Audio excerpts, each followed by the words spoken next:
बच्चों, आज मैं आपके लिए बड़ा ही इंटरेस्टिंग टॉपिक लेके आई हूँ और उसका नाम है रस।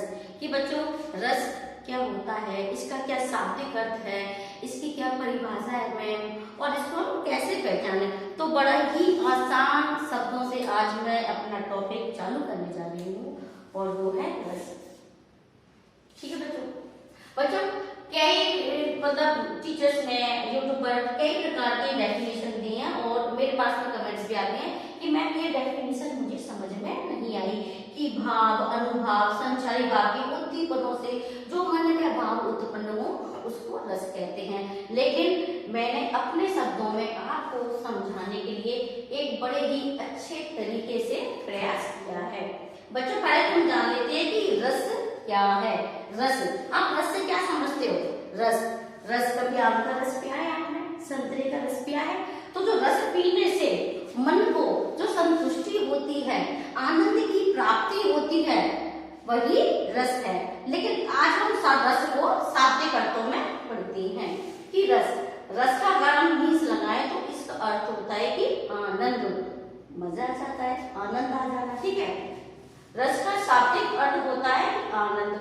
अब मैं इसकी परिभाषित करूं तो मैंने आपके लिए बड़े ही आसान शब्दों में बनाया है कि किसी भी श्रोता, दृश्य, कहानी, उपन्यास, नाटक या बात को सुनकर मन को आनंद की प्राप्ति होती हो। अब श्रोता यानी कि सुनने वाले को हम श्रोता कहते हैं। दृश्य, किसी भी चीज को देखकर हमें किसी चीज को अच्छा लगता है, मन खुश हो जाता है, कभी हम कहानी पढ़ के हमें आनंद आता है, उपन्यास, नाटक है, तो इन सब चीजों को जो पढ़ के हमें जो मजा आता है, वो आनंद मिलता है, उसी को हम रस कहते हैं।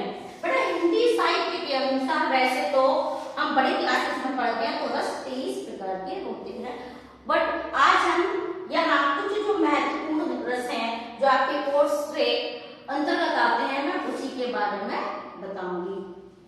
रस में 4 अंग महत्वपूर्ण होते हैं और ये जो रस है, सबसे पहले आता है विभाव। जो सबसे पहले रस का अंग होता है उसका नाम है विभाव। दूसरे को बोलते हैं अनुभाव, तीसरा है संचारी और चौथा है स्थायी भाव। ठीक है बेटा, सबसे पहले जो रस आपका स्टार्ट होता है वह होता है श्रृंगार रस। श्रृंगार रस का अर्थ होता है प्रेम या भाव जो स्त्री और पुरुष के बीच का परस्पर संबंध होता है। स्त्री पुरुष का आकर्षण, इस रस को हम रस राज भी कहा जाता है। रस राज यानी कि रस का राजा। ठीक है, ये श्रृंगार रस बेटा 2 प्रकार का होता है। एक होता है संयोग श्रृंगार रस और दूसरा होता है वियोग श्रृंगार रस। इसकी डेफिनेशन तो है जहां नायक और नायिका का मिलन हो वहां संयोग श्रृंगार रस होता है। मैं अपने शब्दों में बताऊं, जैसे कि एक गर्लफ्रेंड और बॉयफ्रेंड उनका मिलन हुआ, मैं आपको आज के तरीके से समझाने की कोशिश कर रही हूँ। तो जहाँ एक गर्लफ्रेंड बॉयफ्रेंड जहाँ मिलते हैं तो उनका संयोग श्रृंगार रस होता है। इसकी जो उदाहरण है, नृत्य कहत, जब नायक और नायिका का मिलन होता है। बच्चों, नायक किसको कहेंगे?